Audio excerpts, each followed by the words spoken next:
Hello guys, welcome back to the Ball Pod podcast episode, whatever episode we are in. Yeah, but this World Cup keeps on delivering, guys. But World Cup has been very, very interesting. I don't think we have had a more interesting World Cup since like the 2010 World Cup. Huh? Yeah. Aren't you entertained? Very. They're very, very entertaining. Mm-hmm. I think the quarterfinals were really, they were really tight games, a lot of action, a lot of entertainment. Dan has introduced this episode. We are going to talk about the World Cup 2022 quarterfinals. So many upsets. So I think we can go right into it. We have the first game, Croatia-Brazil. Dan. We all thought that your game, Brazil will have it easy. I was seeing Brazil winning 3 goals to either one. Mm-hmm. But my goodness, Croatia. That was the man from Croatia. He was playing very well. And also, I think also the goalkeeper kept Croatia in the game. He really had very good saves. Mm-hmm. And also, I think we also fell into the trap when Brazil beat, was it Switzerland? Oh, South Korea. South Korea. Yeah. So we thought they were the favorites. So we fell into that trap because people like Richarlison really were missing in that game. I think that was the game that if Jesus played in that game, they would have been way much better. Yeah, and also the sub that the coach made, I think, subbing out who? Rafinha for Anthony? No. This other guy, Vinicius for Rodrigo. I don't think it was a very good. To me, I think it was a better move because the goal came from Rodrigo and Neymar combining from the half space. Yeah. I don't think Vinicius usually drifts into the half space as much as Rodrigo did because I think Rodrigo is more of a striker, so he's more comfortable receiving with the back to goal or coming to the half space. But Vinicius is more like the touch winger, cross or cut-in, shoot or something. I think without Rodrigo, that goal does not come. Because that one too, and then Neymar did what Neymar does. I think Neymar has been the third best player for the past 10 years. Neymar, guys. Yeah, sure. Obiri, were you shocked? I wasn't really shocked, and I would say the reason is because Croatia, like we always say, the team is the midfield. Whether you have a bad defense, engine is engine. Whether you have a bad attack, but if you can soak up pressure, if you can pass, you still hang on into the game. You defend as a midfield block. Yeah, it keeps you in the game. And for that, Croatia, they did very well. And the fact that they did not concede so early, or the fact that they stayed in the game, at some point you knew that they would come. A chance would arrive. And I think, I'm not so sure whether they had so many shots on target, but the few they had, they scored. So I still maintain Brazil should have qualified from that because they had everything. They had the quality, they had the people, they had everything. And then just one, I think they should not have brought this man from Manchester. This Man United man, this Fred guy just runs because that goal which they conceded, Fred was just running to go and stop the ball, and the moment he was bypassed, he was the man who was supposed to. Was it Fred or Casemiro? No, Casemiro was not that far ahead. Fred, that boy from Manchester is the one who caused that goal to be considered because. Just when they were pressing the fullback, that is when the ball was released, and then it went. And then that guy, he runs a lot but does not run to come back on defense, just runs going forward. And then when they come back, they goal. Like, how do you have a 4v3 and you're defending a 1 goal lead in the Caribbean 20th minute? Brazil. But they should have qualified. I still maintain. I think Croatia game plan worked out. It's like they only play and try to force the game into penalties. And when they get to penalties, those guys they're definitely winning. Talking of penalties, the other game that went to penalties. Before we even go to the other game, let's talk about the missed penalties by Brazil and Croatia. I think Croatia they rely on their goalkeeper to go to penalties and bail them out. Yeah. But I think it was not even this time. He did not do as much. I think it was a bad penalty from Rodrigo and Marquinhos. It was just unlucky. I will not call it a bad one because he was trying to find the bottom corner. But another thing that we were discussing with another friend of mine is people like captains or leaders. Why don't they take the stage and take the first penalties? For me, it felt like if Neymar took the first penalty and give the team that boost. I think the leaders are supposed to take the penalty with the most pressure, and they think the penalty with the most pressure is the last penalty, not the first one. No, You know why? no. With the first one, you can miss the first one and your team can still recover. But if you miss the last one, you're going home, my friend. That is the hardest penalty you can ever take. But Trust you me. Think about it this way. The last one is not the guaranteed last one. Yeah. We can always build on more past the last one. So still there will always be more chances, and other guys will still come up who are not the leaders. Me, I would agree with Dan, because I'm thinking, mapema ndio best. because trust me, you want to finish the shughuli mapema. Because if you miss the first penalties, a lot of pressure turns to you guys. Yeah, but anyway, because think about it this way. If Neymar had scored the first one, at least like, how would you like to see it?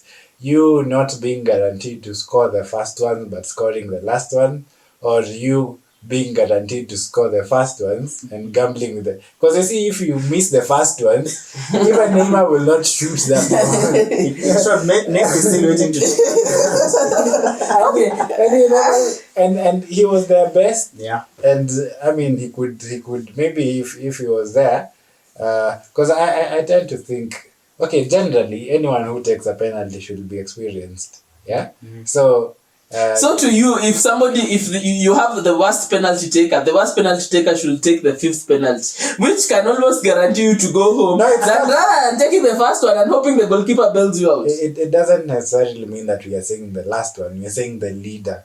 So there will always be other good penalty takers. I'm pretty sure. Okay, I think the question that people are mostly asking: which penalty should the most experienced or your best penalty taker take? Is it the first one or the last one? For me, it's take the first penalty. Your best penalty taker should take the first one, do the business, finish it early, and then miss the last one with your worst one, then go home. These are professions, so that's even though they're taking the first one, they're still professionals. It's all about how they handle the pressure. I think the most, I still maintain the penalty with the most pressure is the fifth penalty. Let your penalty taker take the last penalty, because it determines whether you go home or take the win. Anything can happen between the first and the fourth. The goalkeeper can make a save, the other team can miss the penalty. So you can score the first one, but it will not have an effect in the grand scale of things if you miss the last one. But if you miss the first one, you can still somehow survive because the goalkeeper can bail you out. I don't know, debatable, I think. What I think is, well, the captain should take the first penalty. Yeah. It doesn't matter whether he's the best. I'm just thinking, because he's the leader, he should lead by example. In a team, you'll find maybe the captain is not the best penalty taker, but he would take the first one. Yeah. So me, I just think leaders should lead from the front. And then other solo. Yeah. And okay, let's just leave that and go to the other leader who was leading the team from the front. The Netherlands vs Argentina game. I think we were watching that game and then Dan was here crying because we took the lead very early. Messi did the business, but then again, I don't know what happened. This Van Gaal guy, he does not like to lose this knockout stages. He made some very funny subs, and then out of nowhere, first goal. Another one, 2-2. Guys, what do you think? Dan? I think Messi really played well during that game, especially in the first half. His assist for the first goal was, I think, very few players can make such an assist. We were looking at Emmanuel. He wasn't even looking. Everybody was looking at him. Yes. He was looking, I don't know, there and then the other direction. Through, I don't know, even but not the problem with Argentina is how they played the second half to even invite the pressure. Mm-hmm. And also they were just clearing the ball aimlessly. They weren't showing composure. They do not want to like relax, keep the ball, let them sweat. They were just like, let's defend our goal and then let's hope they don't. And then Van Gaal said, you want to defend, let me bring big boys. But then host, I don't know, a 6 foot something guy and other tall people, Luke De Jong there in the middle, and then with that small Argentina, with that small man from Manchester. And they got found out. I think my highlight for that game was this free kick. It wasn't a free kick that we normally see. The FIFA free kick. It was a very beautiful free kick, scoring a goal, I think, with the last action of the game and coming back to the game. Lucky for Argentina, they got back into the game, bringing in Di Maria. That extra time really helped them to assert a little bit more control.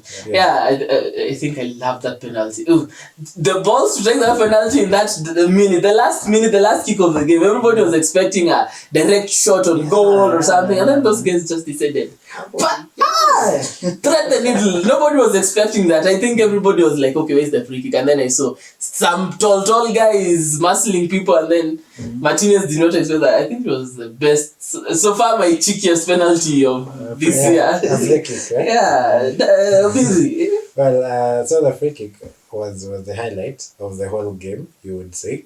But again, Netherlands, I think there was some statistics that Netherlands this Netherlands side is the Netherlands side that play with the least amount of ball. It's as if the previous Netherlands side has always been having a high percentage of possession. I saw something. But now the Netherlands side does not have much control. They are more or less they let the opponents to hold the ball and then they try to break. But to me, I just think Messi would run the show again, and with such intelligence, even one chance is enough to enable them to move a step closer. Although Netherlands came back, but I think to some extent these are things that were avoidable. Like, for example, if you are managing the game at the last moment, you need to know how to manage it well, so that you don't really have to. Because they considered a very. I don't really think that was a very soft, okay, not soft but silly penalty, free kick to give away. I think, And it's in the last minute. moment. Just let them kick it around. Don't give away such an easy one. We saw the penalties, and somehow I would have wanted Argentina to proceed, and they did. So. Yeah, now I have a question for Mr. Dan. Dan, are Argentina winning the World Cup? You saw what Messi did. Are Argentina winning the World Cup? Argentina are showing potential of winning. Haters. However, I know we'll talk about the semi-finals. I think this will be the first team that Argentina are facing which has composure. A team that I think Argentina have played very easy games. Really? So far. Yeah. Is it easy to play Netherlands? I think Netherlands was the toughest team they met, but come on, Netherlands was beaten by no, they were beaten by an African team. But anyway, but easy is relative, to be honest. But you see, the thing here is any team now in the semis, you can't really tell. You can't rule them out. I think all those teams have done their bit. So that is just hitting. But guys, we know Argentina is winning the World Cup. I know all of you are with me. Those people who are from Brazil are crying, but we'll beat Argentina. I think the other game where all African the whole of Africa is behind is Morocco. So in the quarterfinals they had Portugal, and I think most people Dan gave Morocco a 1-0 win. You must be a very happy man. That prediction was so accurate. How did you know? Are you from the future? Not really. You see, I really observed how Morocco played during the Spain game. Morocco is that team that it will let you play with the ball, you'll create chances, but what they're doing actually is frustrating you. So the more chances you're missing, your best players are coming so close to score, but something just happens, you won't score. So they frustrated Portugal, and with one goal, it's enough for Morocco to seal it. Yeah, I think Morocco have conceded the least XG. They have not conceded any goal from any opponents they have faced. I think the only goal they have conceded was from an own goal. The thing I like the most about this Morocco team, they just don't defend in their box. They defend like in a sort of a mid-block, just after the halfway line, just there. So you think you are attacking them and you think you have meaningful possession, but in reality, you are not doing anything against them. Yeah. You are just passing it straight, doing a long ball, and then they run after you, and then you miscontrol it or put across, and then they somehow find a way to stop it. I like this Morocco team. I like the way they are playing. That 1-0, at the moment they went 1-0, I was afraid they will defend it, but then they continued to play their game, and I was like, nah, Portugal are not finding anything in this game. Though there were a few misses, but no, Morocco are a good team. Yeah. Looking at the chances which Portugal were missing, I think some of the biggest players let them down, like Bruno Fernandes. He had really good chances to get a goal. But looking at Morocco also had good chances. Yeah, they had to score more goals. Yeah? They had a counter, and then I think the pressure got to him. Yeah. Well, I would say, in the words of Jose Mourinho, it's defense that. Yeah, that brings you titles. Attacks in the games. And it seems it's true to some extent that we have knockout footballs. You need a very solid defense or a base. And Morocco is. I'm not so sure if Mourinho would have wanted to coach Morocco. Maybe. He will be very happy. He, from wherever he is, he's a very happy man. Yeah, but yeah, I saw how Portugal are playing, and the fact that, you see, with Morocco, you don't let them score the first goal, whichever way you want to see it, because if they score, then you can as well as say that your odds of winning the game are very low. So, well, I like the way they handled Portugal. And I thought maybe if Cristiano would come, he would be lethal, but I did not see much of him. And I also thought that Leao would come and overwork the wing, but it seems like Hakim was right on toes. And the keeper, when he was required to make a save, he made a save. There's a save he made. Yeah, I was thinking, I saw the goal. Yeah, I was thinking. So these guys are very organized. They seem like they will give this competition a go. We hope that they will proceed to the finals, but that is another debate. For now, I would say they, to some extent, I did not think that they would outsmart Portugal with the likes of Fernandes and Bernardo, but football is football. It seemed like the all important statistics is the scoreline. Yeah.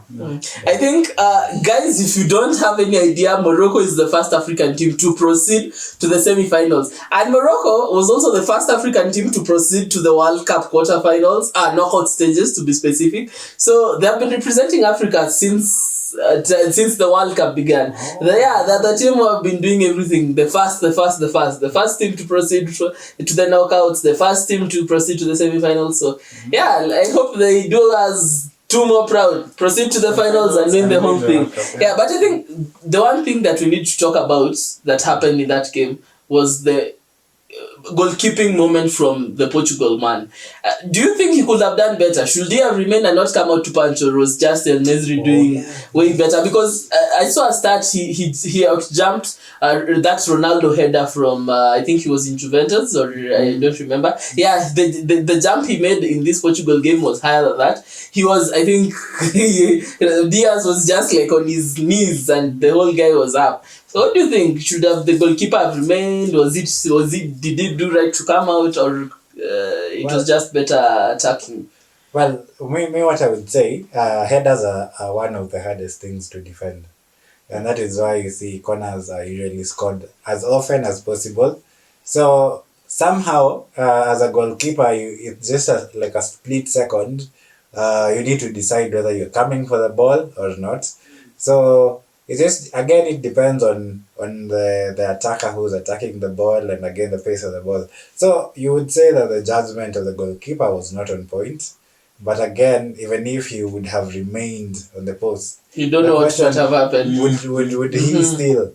Yeah, it's as good as saying once you see the Portugal moment where Morocco had a counter attack and this guy was 1-on-1, and the keeper just had to come. He closed down the angles. Yeah, because sometimes it's about the angles, you can close them. But me, I would say headers are quite tricky. You cannot really say that if he would have stayed on the goal, the goal would not have been there. Yeah. Then better attack or no, I think it was only right for the goalkeeper to try to reach the ball and maybe get it fast. But again, that jump was really high, and that guy record breaking. Yeah. But again, I have this what can I say? how Portugal played, I felt like they changed their gameplay. They tried to play with long Long balls, balls more than which affected their performance in the first half because you could see a lot of missed passes from. I think they panicked. Yeah, yeah. The Bruno and then Yeah. Joao Felix was having very bad controls. I think they should have just tried. Okay, Morocco did well to prevent those passes because the moment Portugal tried to play so many of those forward passes, the press started coming and then they were physical in their press and aggressive. So Portugal had to go back or lose the ball and they were afraid to do that. I think that made Portugal panic and did not play in the first half. In the second half, they tried, but I think Morocco are just too good, a defensive team.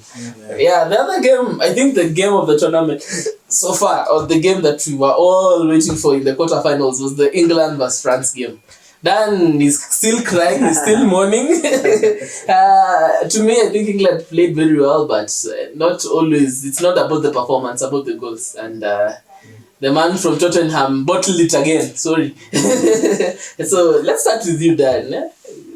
What did you make of that performance from England? I think I was very proud of how England played. We personally, I felt that France would have outsmarted us. They could have gotten more goals, but England, John Stones and Maguire were solid. Walker was also solid, containing Mbappe on the side. But again, the big moments where you want a goal and your best player lets you down. I think it was a penalty with a lot of pressure. I saw Harry Kane at that moment. I was looking at the fans. I think what was going through his mind is just kick this ball as hard as possible because the first penalty was a very good penalty. He took Loris to the opposite side. And then I know he was just thinking like, if I do what I did the first time, maybe Loris will save this. But I normally believe when you have like penalties that are very crucial, just kick the ball in the middle. Like how Messi did. You saw the second penalty. He didn't kick it at very far, just in the middle. The goalkeeper will just jump and you score a goal. So yeah. Obiri, give your thoughts before I say what I have in mind.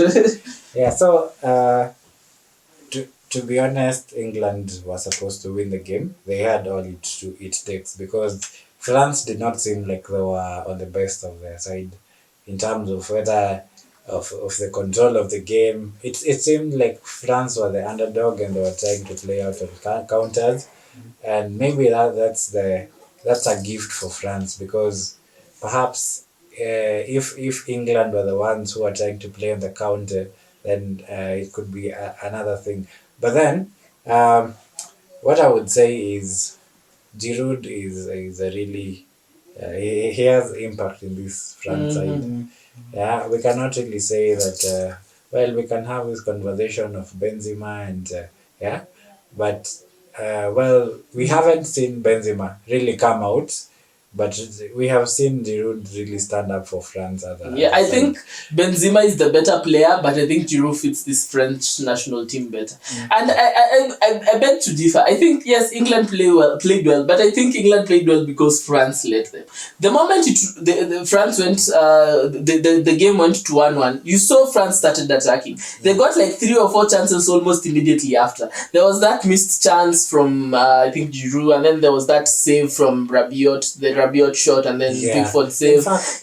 In the moment they went 1-1, you saw France started attacking more. They started playing a little bit more. I think France just let them play. They did not want to take many risks because they were ahead. But when they needed to, I think they started to show England that we can actually come and do it.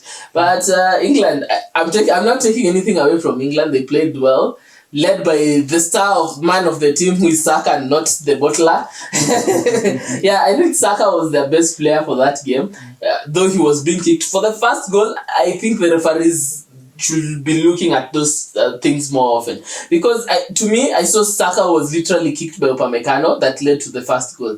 The moment Upamecano won the ball by kicking him, and then it's kicked off everything, and then that was the goal. I think another thing that I think I need to mention was Walker held Mbappe. Yes. I think that was the battle we were waiting to see, and I did not see Mbappe the whole game, apart from maybe 2 chances. The one where the one that contributed to the first goal, and the other time he tried to outrun. Actually, he outran Walker and put in a cross. But it was deflected or something. And Maguire had the first yellow card. The tournament for England. Actually, the whole tournament. I think we need to talk about this Maguire performance. We need to dedicate a whole episode to Manchester United fans who keep on bashing Maguire. I think we need to talk about Maguire. He has been playing superbly this tournament. I think since like the Leicester time, I've never seen Maguire play this well. He was dominating everything. He was sweeping and playing very well. The question here you'd also wonder, is it that Maguire is more of like a team player? Because let's say Declan Rice and Henderson were doing most of the defensive work, so you'd find that Maguire did not have more one-on-ones. I think Maguire is a player who needs a certain environment to succeed. I think he's a very good player, but he's not a player who will succeed in any environment. To me, like that high line that Manchester try to play a lot, he will get caught out because either he'll need to defend 1v1 with a winger, which is very difficult for one to defend, and there is a lot of space, and he's not the most spacey. So I think he needs where he's allowed to play out from the back because he's a very good ball playing defender and defend the box, because at the moment, apart from maybe Ramos, Van Dijk, I don't think there are so many who are as good as him in defending the box. He clears everything in that box. He defends very well. Also, you'd argue that maybe the presence of Giroud is not a very good presser. So let's say he was allowed more time on the ball to like pick a pass, but generally he has been performing very well. Guys, Manchester United fans, have a look. Do not bash Maguire. He's better than that small front from Argentina. So guys, that has been our analysis, our thoughts, our talking points from the quarterfinals of the 2022 World Cup. Let us know, did you enjoy it? What else would you like us to talk about when we analyze the semi-finals of the World Cup? Till next time, see ya.